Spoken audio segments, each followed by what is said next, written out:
So I won't say that, okay, there's a time when you, no, don't talk about being spiritual right now. No, let's put it aside. No, from the word go.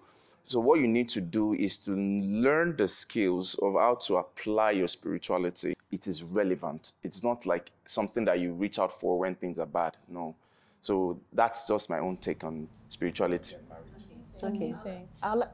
No, go ahead. Okay. Sorry. I'd like to take you on a major worry, problem area for a lot of moms and wives, and that is trying to get your husband involved in parenting and in household chores.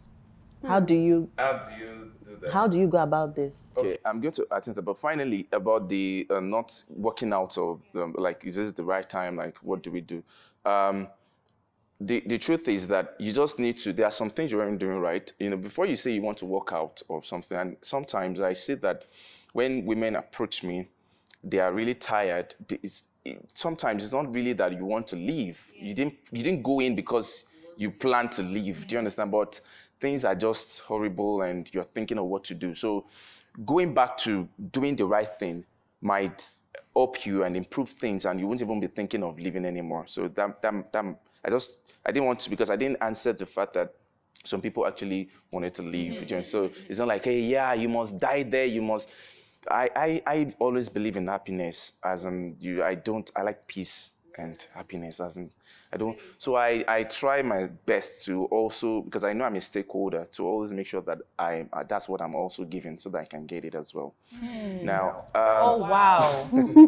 Sorry, that was powerful. Yes, that you make sure very it's something that you are consciously giving, that peace and happiness, so that you can get that back. It's not something. It's something that you work towards in a marriage. It's not just like a one-way thing, and it doesn't happen by accident. It's something you need to be intentional about. You two give me peace. Amen.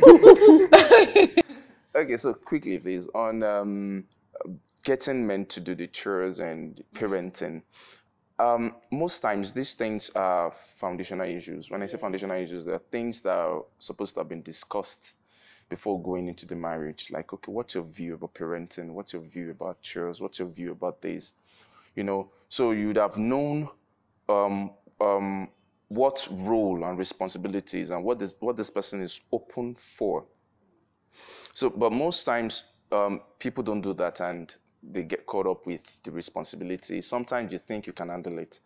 Sometimes while you are in love with someone, you think it's convenient for you to do something. I will do everything and anything for you. But when the job is ready, you realize that, man, this is not a one person's job. Like, and you know, I always say one thing, that those who live in denial will be evicted by reality. Now, when you now get to the place whereby, you know, you already told me you can do this. Okay, for instance, before I got married to my wife, one of the things that she said that really attracted her to me was the way I take care of the environment. Do you understand? My house is always on point. Anytime she goes, even when I'm not around, you know, like, how do you manage to put this in place? I'm like, so she was like, oh, I like a man like this. So, you know, we moved in, and I thought that, okay, now I have a woman, I can rest. And she thought that, yes, I have a man who can do all these things. So we had that issue, like, madam, women take care of the home. Like, I expect you to, it's like, I married you for this. Like, so we're always having that issue. So, and now because we always have this family meeting that we do. So I now told her, I said, okay, look, the most important thing for me is not that you should do it. That's not the most important thing. I have people that have my dry cleaners. I have people that always come and take care of this, and I just ensure that it is done. I said, I just want to relinquish this power and everything to you as the woman of the house. I just want it fixed. So I'm not interested in, you must do it. Okay. Must be. So you can hire someone, just let it be fixed. Just get it fixed, you know. That's what I'm really interested in. So sometimes we can focus on the objective, like what is the main objective in this, because the responsibilities will always, things can happen. For instance, my wife is not in the country right now, so what's going to happen to the house? What's going to happen to me? You know, things you don't expect, but we must understand the objective, that this is what our value is. Like, the children must go through this particular training. The children must do this. So what I do with you, I could be checking, because the one thing is that people are lonely when you have been left alone and nobody. Okay, for instance, you are the one doing the school runs, and the man is not even asking you about it. Like, how was your day today? How was, sometimes it's not because it's not that you want him to be to do it. Great point. But you just don't want to be left alone. Emotionally. That's true. Emotionally. So, at least you care. Someone will call and say, okay, yes, honey, are the children in school yet? Okay, did you encounter any problem taking them? Hope there wasn't any That's so traffic. sweet. So that is, that's just knowing that, okay, I'm not alone in this. So even when it comes to even the house chores or something, you can always check, are you not doing too much? Don't you think that we need someone to? So you can. Fantastic points. It's just something, but when the man doesn't care, you're just looking away, or just leaves you to be doing it, then that's when the woman will start feeling like, oh, am I a slave here? I'm not being appreciated here. Then all those things start coming in. That's and the man might be looking from the traditional point of view. True. That's what our mothers did. And they didn't complain. Why is there all difference? You complaining now insightful. means that you are not probably a virtuous and industrious woman. Exactly. You're not Proverbs 31 woman Proverbs that I 31. thought you were. Yes, you're supposed to. So you waking up at 4 a.m., going to bed at 11 p.m. And that shows that I have a very virtuous woman, a wife. That is so interesting, because wow, from like my mind is blown. Because there are a lot of things I actually want to do it by myself. I don't want you to come with me, but I don't want to feel alone in it. Like, even just, wow, I wasn't expecting this. Okay, that was really, really helpful. But let's just to backtrack a little bit. How did Secret Place Husband start? Like, what was the motivation behind that? Have you just always been interested in the way that marriages work? Just give us like a little insight as to how you even got into helping men and women in marriages. Okay, before we got married, we had that vision that our family, we call our family the healing stream. That is going to be a family that will help other families. So things that we do, they are always family oriented. You understand? So it's not just about the marriage. Even we have NGO where we support children without clothes, and sometimes we have some children that are under the scholarship program as well. So it's also helping families. So we had that vision. What's the name of the NGO, please? Clothe the Child. Clothe the Child. Clothe the Child NGO. At a point in time, she started Secret Place Wise, and she started it. I was just giving her the support, the encouragement, because like right then, and after some time, there is this clamoring, like, okay, what about Secret Place husbands? What about the men? And she's like, Ola, what are you going to do about this men? I said, look, babe, I don't think I'm ready for these men, because I've tried something with men. I started Men Arise. They didn't wake up. They didn't arise. So I said, well, look here. Let's just keep working on the women. Let's help the women to understand this men, because I shared some things with my wife, and I said it wasn't intentionally done. However, the crop of men that we have today were produced by the society. The same society that produced these hardworking, virtuous, industrious women also produced these men. So some of them don't even know. Some of them were over-pampered. They didn't know that it was over-pampering. And so I said some of them don't even know these things that they're doing. They are doing it out of ignorance. However, they are hurting the women. I said, so you know what? Let's first of all help the women. So through the women, we can reach the men. But when the women kept clamoring, say, somebody must be talking to the men. I was not even ready to. But one morning, I can't even remember how it happened. I just told my wife, I said, okay, we must start Secret Place Husbands. Let's just start sharing this stuff. And that's how Secret Place Husbands started. That is so amazing. So one question that we wanted to ask is regarding parenting, right? Should children be aware of their parents quarreling, or if their parents are getting counseling, especially if they are older? Well, I'm so much in love with this question, and so much in love with it, because it's not. I studied education, and I'm a trained teacher. I worked for years in the education sector, so I understand these things, and I laid that foundation in my home. We talk about everything. We I always have this meeting, family meeting with my wife, every first Sunday of the month. Oh, really? Please tell us about it. No, I want to know. Wow. So when we have that meeting, we always have three things that we talk about. We talk about finances, we talk about spirituality, and we talk about behavior. So those are the three important things. Wow. So we talk about finances. What are you doing? What are the things you're doing about your finance? What do we do about the income, the expenditure? We talk about that. We talk about that. We talk about spirituality. How often should we pray? Are we praying? We talk about that. Then finally behavioral. So every other thing is under behavioral. So sex. You looked at me this way. You didn't look at me this way. You treated me. So that's under behavioral. So we always have that. And I initiated that in the sense that so that when we have children, they will always sit at that table with us to discuss this same thing that we're talking about. So even if you're talking about behavior, even if you don't, if you're talking about sex, you have to understand that you have children. There's you know, there's a way, but everything will be discussed so they understand the processes, and that's how they learn. Yes, you know, they will even take it up too. Take it up too. So they are in school. They can hold meetings, they can talk, they know how to express themselves. Even among their siblings and other things. So it's not only when things are bad or something. So sometimes we sit down and it's almost as if, okay, we've not really been having the meeting because it just seems like everything is perfect. What's going on? So, but notwithstanding, it's something that you should try to I'm definitely taking this. No, that's for sure. I love it. I love that for sure. So they are not exempted. You don't have to think that, do we need to let them know what's going on? They can tell themselves. And sometimes even the best advice can come from them. Right. You know, the best advice can come from them. Even you can't tell because I saw some children that are breadwinners of the family. Not that their parents are not working or something, but this child has a gift.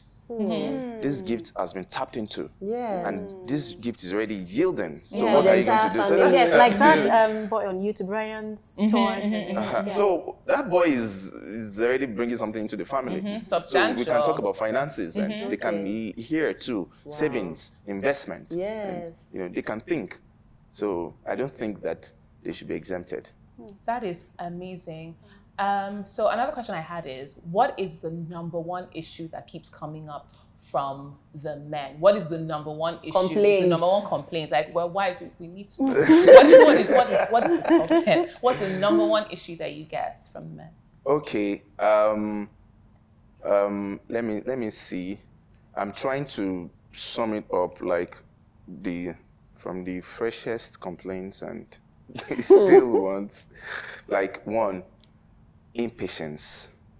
Yeah, they complain about the impatience of the wife jumping into conclusion, the wife sometimes assuming, you understand, not probably hearing the man out when he has something to say or something. So I realized that it's just impatience, probably not listening again and again, not listening to the man, paying attention to him. Like, what exactly are you really saying? What exactly is the issue? You know, sometimes I found out that they themselves, they've not even figured the problem out themselves. They've not even figured themselves out, but they're talking. So it's now probably for the wife doing the second listening and being patient. It's okay, is this? And I realized that it's something that even my wife did in our marriage that really helped us, because and that helped me to figure myself out. And you know, it helped me to communicate better, because it's like, oh, she's a better communicator. You get? So I think women are generally. We are. We are so awesome. But you know, I had to learn. I learned a lot from her, communicating, emotional intelligence, and other things. So I had to learn from her. So I think one of the major problems that men have is that impatience that they always get from their women, and women assuming probably you did something wrong and you don't trust them anymore. That you broke that verse the last time. I don't trust you. So next time he's carrying, you're telling me, be careful. Be careful. You are very preempting the breaking. Be careful. So it's like, okay, so what's going on here? So that trust is no longer there. So those are the major issues there. Okay, I have a question for him. So two topical issues I see in marriages. So we're talking about infidelity and what's it called now? Emotional abuse, not even the physical abuse.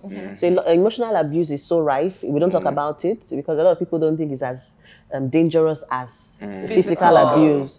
So can we talk more about that? And how do you think husbands should, maybe, what's the word, treat their wives better? What can they do in that regard? I deal with emotional abuse a lot. In fact, I always tell people that it's worse than it's worse. Verbal abuse, and emotional. you know, the funny thing is that this thing is not just on one side only. Okay. Do you understand now?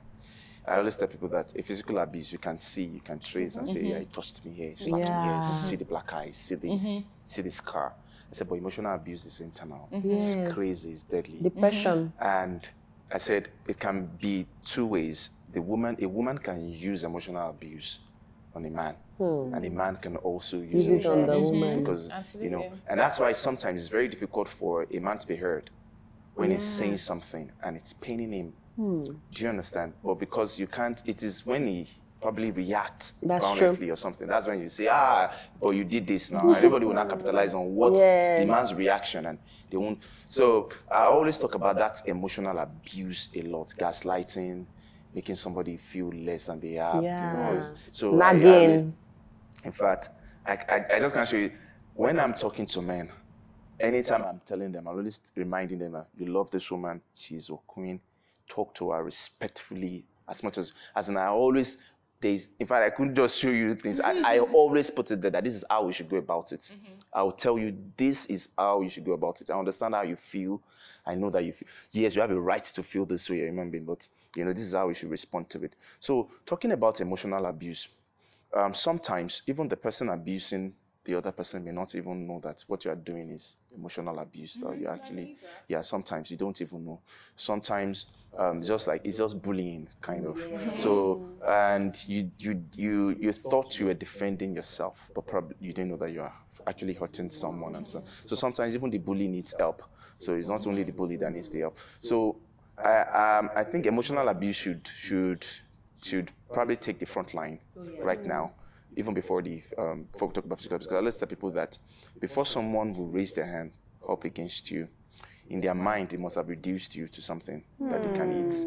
That's deep. So that's where it starts from. That's where it comes from. So, but we don't pay attention to that. We're always waiting for the end. Yes. Like, okay, it is when it gets to this, that's when we begin to arrest it. The moment, if I say you are my queen, then another day, I reduced you, I called you a dog another day, then you don't just take that as a joke. There's a shift, a major shift. Something has happened.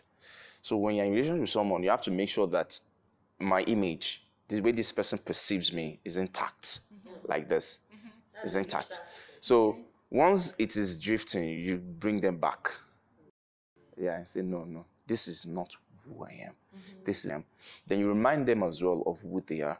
Because that's one thing I told my wife. I said, look here, once you see that I'm not myself or I'm misbehaving or something, just remind me of who I am. Because you're like, this is who you are. I say, leave the rest for me. As in, just tell me, no, this is not who you are. This is who you are. I said, leave the rest for me. Once you just remind me that this is who you are, I said, because I have to go in there and do a soul search, like, what is going on? You can't lose this person. You can't. So I said, so emotional abuse, we need to talk about it.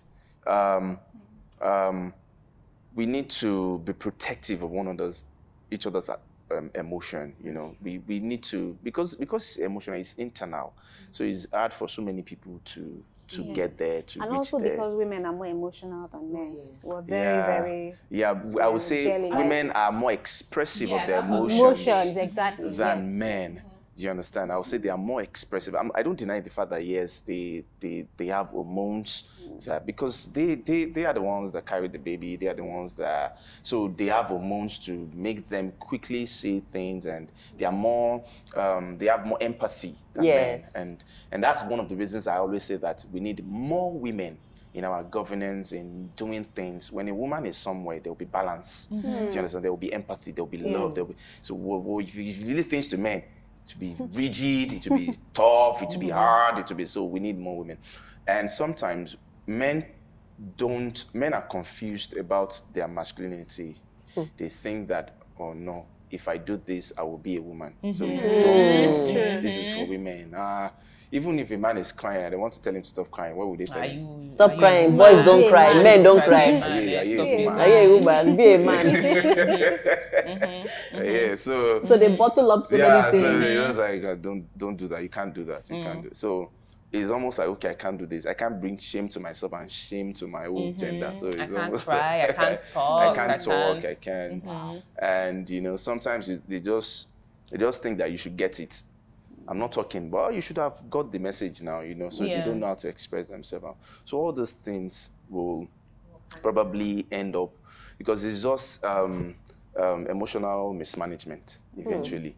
So the woman will be thrown off balance. I have expectations. I don't even understand who you are. The man is confused. How do I even express this? As in, there's a lot. And in the process, everyone is trying to keep peace, but things will just fall out. So it is necessary that people should seek help.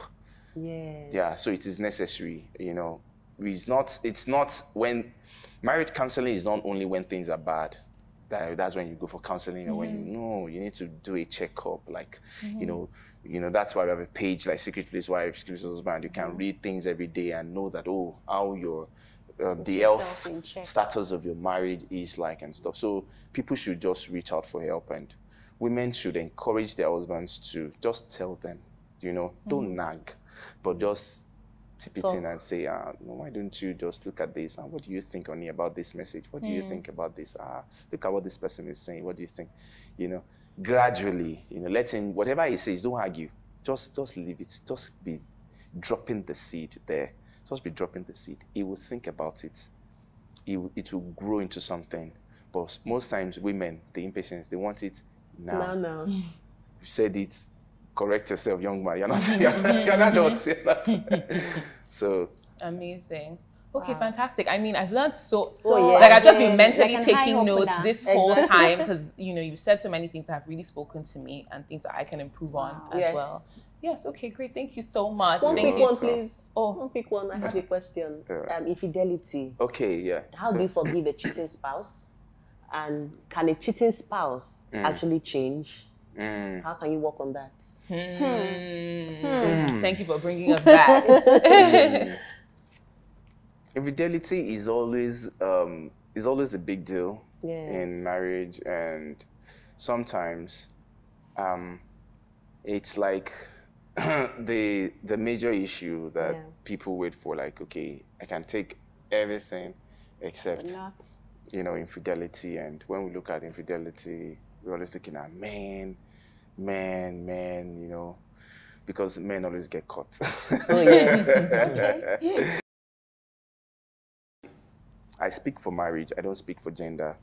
That's one thing I do. I don't speak for gender. So when you say, oh, this is happening here, I won't say, oh, it's happening here, and then because we are back to the same thing. Eventually, we'll be pointing fingers and other things. Infidelity, yes, someone who's been cheating, a cheating spouse, can actually change. Yes, it is very possible. It's a decision to cheat. That's true. It's a decision to cheat.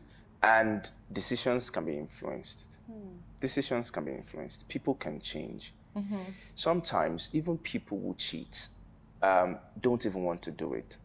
You know, sometimes when the scripture says, what I don't want to do is what I found myself doing, like there's a law written inside of me. You know, sometimes a cheating partner doesn't want to cheat, but they found themselves doing it. How? Okay. I'm trying to understand. Understand how it happens. Yes. It's still probably the principle of not shutting the door, leaving the back door open. So the idea is that there are still so many doors not shut. You leave the back door open. Now, whatever you do, we can't. Most times they try to blame your partner. We can't blame your partner for what you've done. You have to take the sole responsibility for what you're doing. So, and that is what the challenge is for most cheating partners. They don't want to take the responsibility and say, this is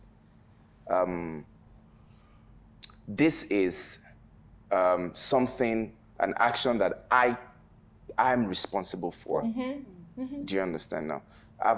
In the early time of our marriage, we had the issue of infidelity.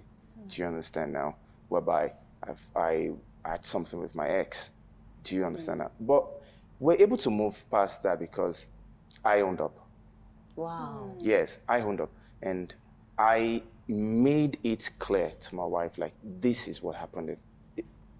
I'm sure you must have heard my wife, even when it's on YouTube, the beginning of our marriage wasn't that smooth. We had serious issues. We had a lot of issues, things that we were always arguing about. I don't even understand, like, who is this? This is not what I came in for, and other things. So it's quite easier for you to find true coin, someone that you thought understood you and open their hands to you again. So, you know, stuff like that. But nonetheless, a cheating husband can change. A cheating wife can change. All is in a decision to say, you are my all in all. I want to take care of a marriage.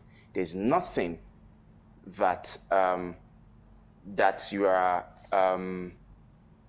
that you see in another woman that is not in your wife. There's nothing that you see in another woman that is not. So as an there's nothing there. So all you need to do is decide that you're going to make your marriage work. The same way the woman is putting in her best into her marriage, you, the man, tidy up and say, I'm putting in my best into my marriage, and that's all. It takes two for a marriage to work. So from experience, I can tell you that a cheating partner can change. Wow. Thank you. That was so powerful. Thank you for sharing your own personal story as well. That was really, really encouraging. Okay, ladies, that was intense. That was so good and highly informative and educational. And we're so excited to have you on the program. Again, congratulations once more on being the first man on the show. You know, please. More men, yes. I mean, you've opened the door. You've opened the door. Please collect your bag of rice on your way out. Don't forget. I won't forget that. Okay, you need, please. Your wife will remind you. But thank you so much for coming and sharing so much with us. So everyone, please make sure you follow him at Secret Place Husbands. And if you have any questions, make sure you direct them there. I'm sure he'll be more than happy to address the issues you may have. And also, don't forget, if you have any concerns as well, you can email us at momchitchattv@gmail.com, and make sure you follow us on all our platforms at MomChitChat TV. Until next time, thank you so much for watching. Bye.